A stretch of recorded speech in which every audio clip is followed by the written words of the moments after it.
You know, I like going to Facebook first for my super live streams because y'all are cool. I like getting ready with y'all.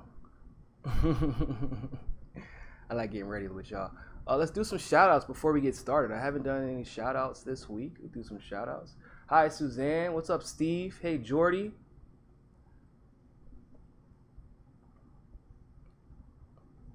Who else do we have? Got about 15 more seconds of shout outs. We'll do some shout outs on YouTube too whenever they catch up. What's up, Nick?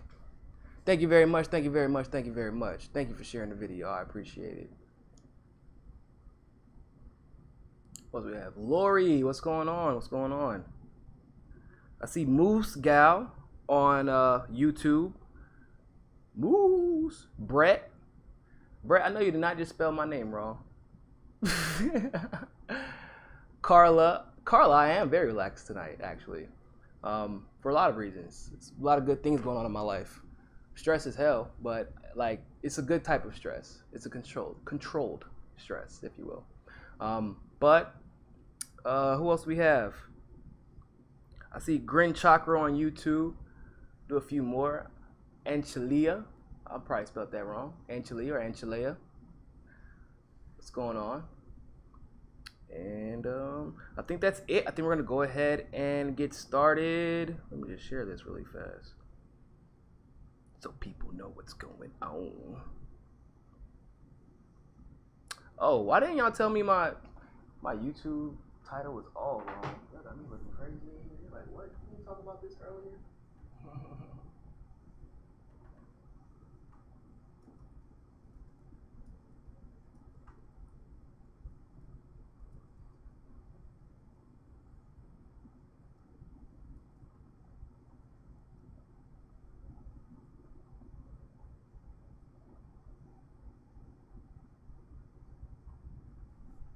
All right, so hopefully YouTube will be updated on that. It's sorry for being, well, not really unorganized, but yeah, kind of being unorganized.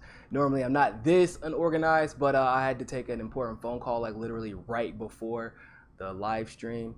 We're trying to dig deeper, believe it or not, which is kind of ironic. I don't know if that's where the journalist got the idea from, but essentially a journalist contacted me to talk about the Ryan Hughes situation with Priorities USA. For those of you who have been with me from the very, very beginning, that's the gentleman that we first caught red-handed for a fact was accepting money from Hillary Clinton's super PAC and was a state director in Michigan for Bernie Sanders' campaign.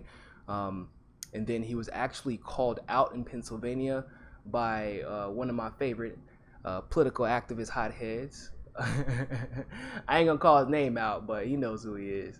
But he called him out in Pennsylvania, and he got exposed. He could not answer the question. In fact, he was kind of like more curious as to how he knew that he was accepting money from both sides of the fence. So he called me about that yesterday. Or today, excuse me. Just literally, I was on the phone with him just like 30 seconds ago. And so that's why I kind of was like, whoa, where am I at right now? So thank you all so much for joining. If you are just now tuning in, let's see if we got this right. Is it showing up like it's supposed to on YouTube? Yes, we're good to go there. Okay, good stuff, good stuff. So thank you all for watching Mikasa Sukasa. I want to urge you all to join our one follow, $1 campaign where we show the mainstream media that we will not accept their nonsense anymore. You can join the campaign by donating $1 to the Patreon link below. If you're on YouTube, it's always in the description. If you're on Facebook, it is always at the top of the page. And of course, as usual, I will post it in the comments section. Also, I want you all to join us on our road to 10,000 subscribers on YouTube. We have finally, well, we hit it about a week or two ago. We hit 10,000 likes on Facebook. Weirdly enough, we hit 10,000 follows on Facebook a long time ago, but not 10,000 likes. If you are part of the Facebook, the Facebook conspiracy, then you know exactly that's very possible on Facebook. That's the type of stuff that happens on Facebook. So, but we finally, after I complained to support, were allowed, thanks to their graciousness, to hit 10,000 likes on Facebook. Now we are on the way to 10,000 subscribers on YouTube, which would be awesome. And if we manage to hit 10,000 subscribers by June, it would actually mean that we were able to get 10,000 subscribers in about 2 years. We're really about 1.5 years of me being active on YouTube. So that's freaking awesome. Super excited about that. I'm very, very thankful because, you know, after that, it kind of like it multiplies itself when you're doing well in that particular platform. And it's a little bit more difficult on YouTube now. A lot of conservatives out there. And a lot of them, you know, they pay me a lot of love and a lot of respect. I've gained a great fondness for a lot of my conservative counterparts on YouTube because they'll say, hey, man, you know what? I don't listen to a lot of progressives, but they like the fact that I keep it funky and that I keep it real. And I do. You know, they don't like everything I say. Sometimes when I talk about the black injustices around this country, you know, or injustices towards black people, they're like, I don't know, man. I don't know if that's true, but we don't have to always agree on everything, right? But as long as we can have honest discourse from a genuine place, then we can always find common ground. So on that road to 10,000, if you're watching for the first time on YouTube, just go ahead and subscribe. I promise you won't regret it later. At the very bare minimum, you'll stay within all the YouTube political drama, and you'll know everything that's going on with Hillary Clinton and Bernie Sanders and you know, all the breaking news that's important to you that you need to know about, right? Like this, for example, like this DNC fraud lawsuit. This is important for the American people in general. So if you're watching and this is your first time watching me on YouTube or watching me on Facebook, go ahead and subscribe. Go ahead and like, because these are the reports that you need to see. And anyone who's watched me or who watches me consistently can verify this in the comment section. They will tell you I talk that real shit, if you will. So with that being said, I have some fantastic news. Whew! And we need some. After all the craziness that's been going on in politics as of late, you know, all the bad news that's constantly being delivered, I feel like this week has actually been a week of some really good news. And I've always told Liz and to Jared and a lot of my political friends who kind of get pessimistic, it's because they're older, whatever. They always tell me I'm so optimistic because I'm young. Probably. I don't know. But I'm cool with that. I tell them I felt a tide turn. I was like, hey, I know that you know, we got kicked down and we got to appeal. And I know, you know, it seemed like Hillary Clinton is walking on water and is above the law. And the Clinton Foundation is getting away with a lot. And then weirdly enough, I BS you not, weirdly enough, Liz and Jared, at the same time they met me, were dealing with the case with the Mayo Clinic, which is connected with the specific Mayo Clinic that is connected to the Clintons, with an organ donor case. You can imagine what that's about. And so it didn't go well because of the judge that was involved. And so they were, you know, everybody really, which seemingly for good reason was getting a little pessimistic, getting down on themselves. And I was just telling them, like, look, we're doing the right things. Simply because we don't get the outcome of instant gratification does not mean that we will not get our desired results. That's not really how change works. Sometimes change comes from the least likely places. And it doesn't necessarily come from a ruling. It doesn't necessarily come from the verdict itself. But like in this case, we learned a lot about the DNC just because we had the hearing, just because we went through the motion to dismiss revealed a lot. And it really, ironically enough, revealed how dismissive they are of the American people, of progressives, and anyone who really wants to participate in the democratic process, who wants to do so in a fair manner. So, you know, if you keep that positive energy, if we keep that energy of change, like that we are going to will this change into existence, it absolutely will happen. Why? Because that's history. You think these institutions of corruption were just invented today or yesterday? No. There have always been institutions to try and prevent the people from changing things, but it always occurs because we will it. And this victory is just another example of that. We are going to the appellate court, ladies and gentlemen. The appeals process, not the appeal, but the appeals process was won. I know I'm not going to get into the details about how that works specifically, because tomorrow I will be interviewing Elizabeth Lee Beck, one of the attorneys on the DNC fraud lawsuit, at 2 p.m. Eastern Standard Time. And she will go into the details and probably say some other really funny stuff also. She's awesome. She was on MSNBC last night. But I'm gonna let her get into the nitty gritty, at least before I go deep into it tomorrow after the interview. But what that essentially means is that, remember whenever I told you before, I'm not gonna talk about what that means for going forward, but what I told you before about the case was dismissed without prejudice, but it wasn't dismissed because it was nonsensical. It wasn't dismissed because our facts were not true.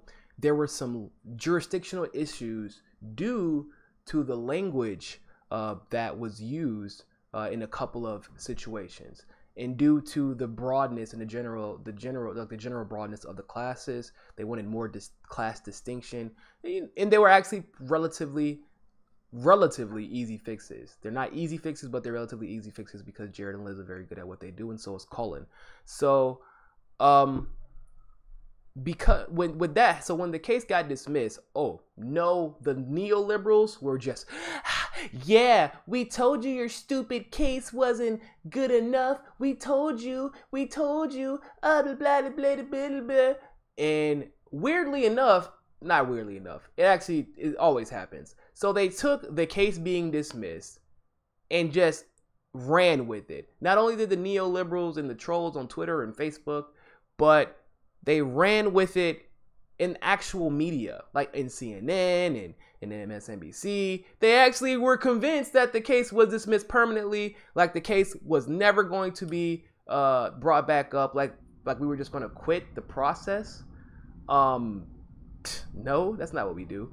Liz needed a little pep talk, but Jared was on it immediately. Jared was the only issue that we were coming up with, or we were having trouble with, was the fact that Jared and Liz absolutely refused to take donations. Absolutely refused to. That's not the type of people they are. They're both very prideful. Both of them are very prideful, and both of them are very hard-headed. That's why I love them. I'm their soft conscience. But yeah, so Jared, this is how dedicated Jared is, and which is why I absolutely refuse to have any Jared bashing. When Jared's upset about something, he has a legitimate reason to be upset, 9 times out of 10. On Twitter, he doesn't always convey himself the best. He knows that. He doesn't really care. It's just the person he is. If you met him in a person, ironically enough, he is the sweetest, nicest, calmest guy you probably will ever meet. But if you see him on Twitter, when he's lambasting people, he's going in all the way in. But I never let anybody talk trash about Jared. And even me and Jared, as far as our tweets are concerned, people think that we disagree on certain things. And we do disagree on some things. Like very few, believe it or not. But that doesn't mean we don't like each other. We talk about our disagreements all the time. That's what happens when you're friends. You talk about those things. And a lot of the times we actually end up reaching a middle ground. So but Jared and Liz, awesome people, but they're extremely dedicated.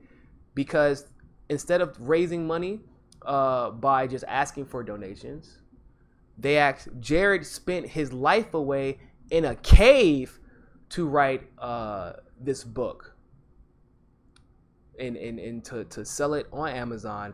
They rushed and got a publisher in 2 weeks, which is astounding because I didn't think anybody would take it, and neither did they. I mean, the topic is pretty much what really happened. That's what happened. That's what the book is about. And that's how they raised the money to go through with the appeals process. Now, even though they raised the money to go through the appeals process, understand something. A lawyer's time is indeed money. Every moment he is working and was working on that book, he was not taking on another case. He was taking energy away from working on another case. And there are a lot of big cases out there, and they're really good at landing them. which is why they're okay with making that temporary sacrifice. But most lawyers are not going to do that. Most lawyers would have given up. Most lawyers would have stopped. They would have left you hung and dry. But they understand what this DNC fraud lawsuit means to not only to the progressives who were wronged during the primaries, not only to Bernie Sanders and all of his supporters, not only to Democrats who want to see justice, not only independents who want to see justice, but to the entire political process, and to really to what we hope eventually will be faith restored in our justice system and holding the political elite accountable when they do something wrong. And really, this approval to get to the appellate court and for the amendment, somebody just posted the link to Jared's book in the Facebook description, so I urge you all to go click on that. It's called "What Happened to Bernie." If you go on Amazon, that's how you can find it. And I urge you all to go do so ASAP. It's not super long. It's an easy read, and it's kind of a really good recap of what happened during that election. By the way, is it next week that I set up the schedule? I scheduled myself. I have to look at my Google Calendar because I'm like, I'm trying this new thing, people. I'm organizing, which is like a big deal for me. It's a big deal. I know y'all think it's not a big deal, but I'm a 29-year-old millennial. Organizing is a big deal. And I'm a guy. We suck at organizing. That's why a lot of us aren't secretaries. Let me keep it hot with you. We're just not good at organizing in general. But yeah, so I am actually starting my book. If it isn't this week, it'll be next week. And I'm actually planning on spending about 2 weekends finishing it because it isn't long. But it'll be the story of how I ended up where I was at, because a lot of people look at me crazy when they see my profile picture. It's people when they see me on the street, when they meet me in bars and stuff like that, they're like, how do you know so much about politics? And I'm like, man, where do I start? So I used to work for Bernie Sanders. Like there's a documentary being filmed about me, and then I started the biggest lawsuit in the history of politics. But that's like, it's really hard to tell that story in those 3 lines because there's a lot of stuff that happens in between. And a lot of people, YouTube followers and supporters and Facebook followers and supporters, first of all, are always asking me about my story. But 2, I think it's good to have a timeline. I think that if you look at the combination of HA series of books, like What Happened to Her emails, or But Her Top Secret emails, and I can't remember the other one. I can't remember the other one. Don't get mad, HA. But I know that's the most popular one to date, But Her Top Secret emails. And Jared's book, combined with, I think Tim just released a book as well.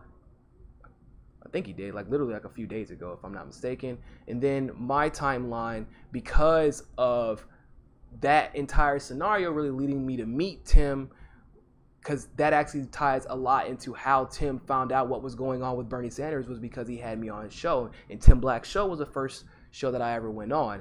Because of that exposure, I ended up being introduced to Jared and Liz while I was on spring break in Miami. It wasn't much of a break, I'm gonna tell you like that. And then obviously that's when we came up with the DNC fraud lawsuit, and they came with the idea to shoot my documentary. The only reason we paused the documentary was, well, really because I have a lot more going on now than they originally planned. They thought I was just gonna be the guy who exposed Bernie Sanders, or not Bernie Sanders, but exposed the corruption, and then like that was it. That was what I was going to be known for, but they didn't know like my background. So it is a good way. It was a good way why they paused the documentary. But and then obviously we worked together and did some investigating, and then we had the DNC fraud lawsuit, which is a whole different thing to talk about when it's finally all said and done, which I am excited to kind of make a sequel to my book after the DNC fraud lawsuit is said and done, and like the results of that and what I interpret it as. Now, and then of course, Jared now has his book, What Happened to Bernie Sanders, which is like kind of like interwoven into how we met, how he and Liz even started their super PAC, or excuse me, why they started their super PAC, why they were willing to invest so much time and energy and effort into giving me exposure and putting me in a position to be exposed. You know, why they decided it was worth all their time and energy and effort to do this DNC fraud lawsuit, and even why it was necessary for them to write this book to begin with. So I'm excited when, like, you know, maybe 10 years from now, hopefully after Bernie wins in 2020, hopefully maybe even after I run and win in 2024, depending on who wins 2020. I'm excited to see how these books all play into each other and how much we're like, oh, we get to reminisce, like, wow, I forgot that happened. Wow, it's crazy how the timelines match up, you know, and it's and we're like, man, remember how bleak things seemed at that time, and how great things are now because of the things that the people in these books, not the authors too, but the people in these books made such incredible sacrifices, and never gave up hope, and never gave up, you know, never gave in to corruption. That's why we're able to look back and say, wow, things look so bleak, and wow, things are so great now. I'm very thankful for that, and we will all be thankful for that. So, but that's essentially, Jared wrote that book so to raise money for this appellate court judgment. So we were allowed to amend a couple of things, and guess what? We're in there like swimwear. Yeah, it's a good feeling. It's a good feeling because remember, they sold us out. They sold us up. They were like, nah, it's done. It's dismissed. Y'all just don't know it. Y'all don't know what y'all talking about. It was a fraudulent lawsuit anyway. It was for fame. It was for fortune. It was for this. It was for that. Trust me, Jared and Liz don't need our money. But, and I told you all, and this is why you need to subscribe to my channel. I'm telling you, I'm putting you on game. That's what we call it. I don't know how young or old some of y'all, but I'm putting you on game. That's what I do. I spend all my time, even when I'm outside of work, or outside of work, when I call work, I mean journalism. I'm talking to people in bars, and I'm putting them on game. Like, look, you need to, whatever question you got in politics, don't even ask nobody else. Ask me, because I'm in there. I'm in the trenches with them. So it's important for you to know things like this are happening, because CNN is not going to talk about the fact that this DNC fraud lawsuit is back on. They are not going to talk about the fact. And I am not like a pansy. I'm going to tell you what's going to happen, because I know. I'm confident in my abilities. I'm confident in the people I know. You know, I'm confident in my connections. And they're honest with me. They've been, for those of you who have subscribed to my channel and have watched me from the very beginning, how wrong have I been? How often am I actually wrong? Whether it be predicting political outcomes. I predicted that Cory Booker they were gonna try to make a push for Cory Booker. They tried it. I also said that it would fail because of Bernie Sanders. It did. The day after the convention, I actually said that in a live stream. I was the first one to call it the Hillary Clinton Victory Fund. The first one. We were right. You know, they said that the DNC fraud lawsuit was going to be dismissed, and then it was done, and it was going to be a failure. What was that at? Did it fail, people? We're still here. I literally said, I kept telling people, stop freaking out, right? It's a jurisdictional issue, easily amended. We'll deal with it. Jared's a smart cookie. Jared and Colin and Liz are extremely intelligent. They know how to deal with these type of stuff. Okay? All Ivy League attorneys. What happened? Look at where we're at again. And I'm optimistic. I'm an optimistic person naturally, but I am actually a realist. I legitimately am a realist. And I'm not going to be like over emotional about something until we see an outcome, and then we can render our judgment. But I'm not going to render an emotional reaction to something just because I want to get you all upset about something, or I want to get you all sad about something. Like I'm going to tell you like it is, and it is what it is. And that's why I always have a smile on my face, because at the end of the day, as long as we know the facts and as long as we know the truth, things like the DNC fraud lawsuit, they won't die, and you all will be able to go tell the story, and you all will be able to go tell that truth. And so tomorrow, another truth teller, Elizabeth Lee Beck, will be on this channel at 2 p.m. Eastern Standard Time. I would say 2 p.m. sharp, but I'm not going to make that mistake because I know my friend, and we'll see. It might be 2:06-ish around that time. But we're going to talk about the details of the fraud lawsuit and what they believe they need to do to go forward and win the appeals process. And I believe, and I told you this, and this is me making another bold claim, because I said this is the best thing that could happen to us, because if we didn't get dismissed without prejudice, and we went and we approved it and went through, their motion to dismiss got denied. What happens if we get it pushed through and there legitimately was a jurisdictional issue, because there really was one, and they call it out and we lose the case because of it? So I said the fact that they had to finally get down to the jurisdiction problem, that was a blessing for us in disguise. But I also have said, and I'm going back on record to say again, you can quote me on this, people. This is a quote. If we win the appeal, it's over. I'm telling you, it's over. Based on the judge and what we know about him, based on the facts that they don't have. If you listen to the dismissal, the dismissal hearing, they're done. They're not even good attorneys. Corporate lawyers aren't really that good, by the way, people. They're like cogs in a machine. You lose your ability to think critically. They just repeat things that they heard some other lawyer say that they work for.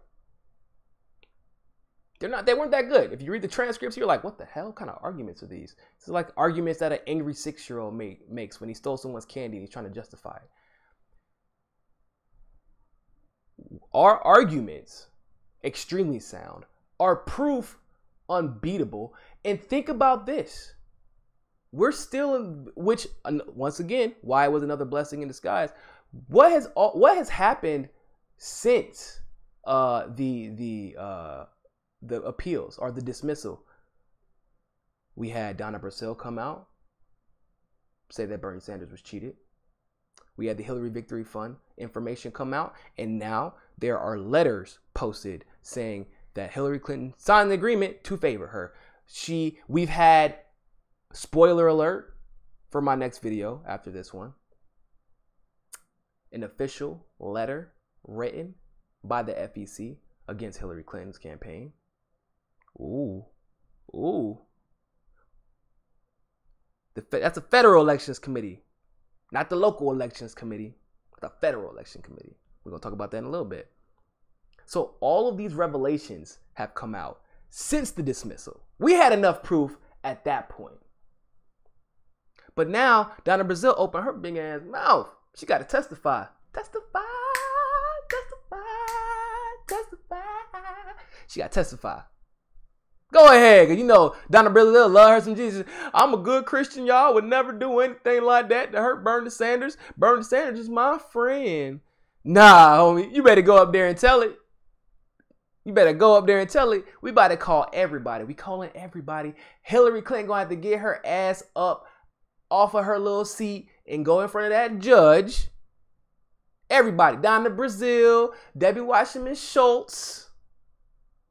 Everybody. That's how that kind of, this is a federal court case, people. With jurisdiction in both Washington, D.C. and Florida. Everybody talking. Guess who also getting that call? Bleep, bleep. Barack, get your ass up, boy. I know you're on vacation, but you got some. You got a witness, dog. Everybody. Everyone who has a position in that takes part or who had a position that could have influenced the outcome of this election. Everybody. Imran Awan gonna have to hop his ass up out of jail for a little bit. Yeah. Oh, I think I'm a witness too. Man, they better not get me on that court stand. Y'all. They better not call me on that court stand. Look. She guilty. They all guilty. I'm acting damn fool on that court stand. You guilty, you guilty, you guilty. I seen it for myself. Throw the book at them. Nah, I ain't gonna do that.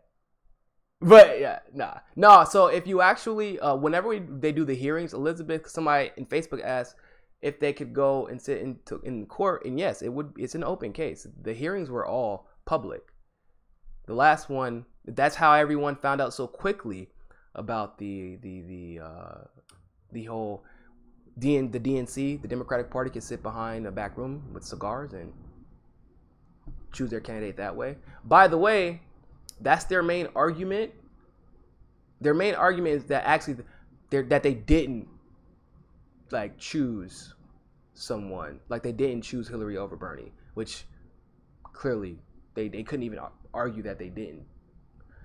They were saying that they could do what they want to, essentially. And immediately, the judge in the transcript said they do not recognize that triviality of the DNC's charter, or the trivialization of the DNC's charter. Now, what that simply means is that, don't play me, fool. Y'all said you have to be objective. It literally means right there. And the lawyer in that case, by the way, said, well, Judge, I don't think that we can rule on this case because we don't even know what the definition of objective is. I mean, how can I or counsel Beck or even you be the judge on what objectivity is? I'm like, how can he be the judge? What is the operative word in the word judge? Perhaps judge? It's his whole damn job to judge. Plus, objectivity has a pretty clear definition. It's not like some philosophical, existential term that like we just have to debate for years and years to figure out what the definition of that is. Like, there are basic operative definitions of words that are widely accepted, and objective happens to be one of those words. But he told the judge that the judge doesn't have the authority to judge what objectivity is and when someone is and is not being objective. Judge didn't like that very much either. So, once again, people, you heard it here first. Don't forget it, because I know in about 3 months, somebody's going to come out and say, yeah, remember when I said that? They go to my, you'd be surprised, people go to my YouTube pages all the time, and they'll like take down notes. I've had people go on to television, Russia Today, RT America. I've had people go on like Jimmy Dore's show, and I BS you not, and people can vouch for this. They take my arguments that only I created because like it's from personal experience with whoever or whomever, or working in politics, which a lot of these people have not, and they will say it verbatim and then talk about how much they don't like me. Seriously. So you heard it here first. Okay, this is serious stuff right now. You're on the train now. You're on the train to Forever Everland. Is that how it goes? Or is it Never Never Land? No, we're going to Forever Everland. Forever? Forever ever? Forever ever? Yes. That many forevers. However many that was, that's how many we have. Okay? You heard it here first. We are going to win the appeal. Because we only really had to change like 2 words. Okay. So we're going to win the appeal. Jared's book is going to be #1 on Amazon until I write mine. Friendly competition. But and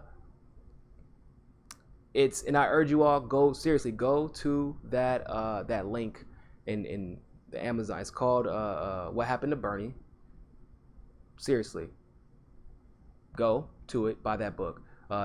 It's the reason. It is legitimately the reason, as Liz was on the phone crying with me, trying to figure out how they were going to raise money to do this appeals case, because they just felt like it was so much pressure. Like they absolutely had to do this for the good of the American people, which we all agree we did have to do it.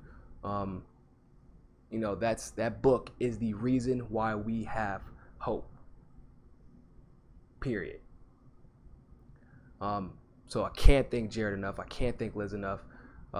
Always, if you are friends with them on Twitter or Facebook, you know, it does not ever hurt to just say thank you, you know, whenever you can. Like, seriously. They get a lot of trolls. They get a lot of neoliberal trolls. And Jared is at the point now, because of his status on Twitter, that it's like some big name trolls that bring a bunch of other trolls with them. You know, the neolibs travel in packs on Twitter. So, you know, whenever you can, just drop a line. Say thank you. Thank you for restoring hope in our political process, in our legal process. Thank you for trying to hold these elites accountable, sacrificing time with their kids. I mean, we've been threatened. I know we laugh it off and we kind of like joke about it now, but no, we were legitimately threatened. All of us. Even people who are really innocent, just doing their job. So it's a big deal. This case is a big deal for more than one reason, right? For more than one reason. And it's been a long and arduous process, but we have a few more years to go. Like I predict that I predict that we're going to go to the Supreme Court, not because we get beat when we go to trial, but because they get beat and they're not going to allow it to stand. But that is why Jared is so very, very, very thorough in making sure that we address every class that we can, that we introduce all the evidence that we can. You know, he would rather them go through all the motions they can to dismiss, to do everything they can to stop this from happening. Because once they do everything they can to stop it from happening, whenever it goes to the Supreme Court, right, and judge after judge after judge after judge have seen it, they're like, we're not looking at this again. It'll get knocked back down. Which is, once again, what did I tell y'all before? Once again, this is for the people. I call them the firsters, the people who were first on my channel, the firsters. I said, we cannot have Hillary Clinton selecting a judge, because when we get to the Supreme Court, not if, but when we get to the Supreme Court, I don't want a Hillary Clinton selected judge determining the outcome of this DNC fraud lawsuit. We need someone who is petty and does not like Democrats, because that's the legal system and that's reality. And looks like things are going according to plan. I'm excited. I'm excited. So I'm gonna take about a 5-minute break. I will be back. I'm going to get ready for the next segment, and this is a doozy, so don't go too far. Don't go too far. I'll be back on Facebook and YouTube tonight. If you like I said, if this is your first time, subscribe, like. It's worth it. It's worth it. I'm telling you now. Y'all tell them. Comments. I need y'all to back me up right now, okay? All right. Always remember, ladies and gentlemen, find your balance. See you in a little bit.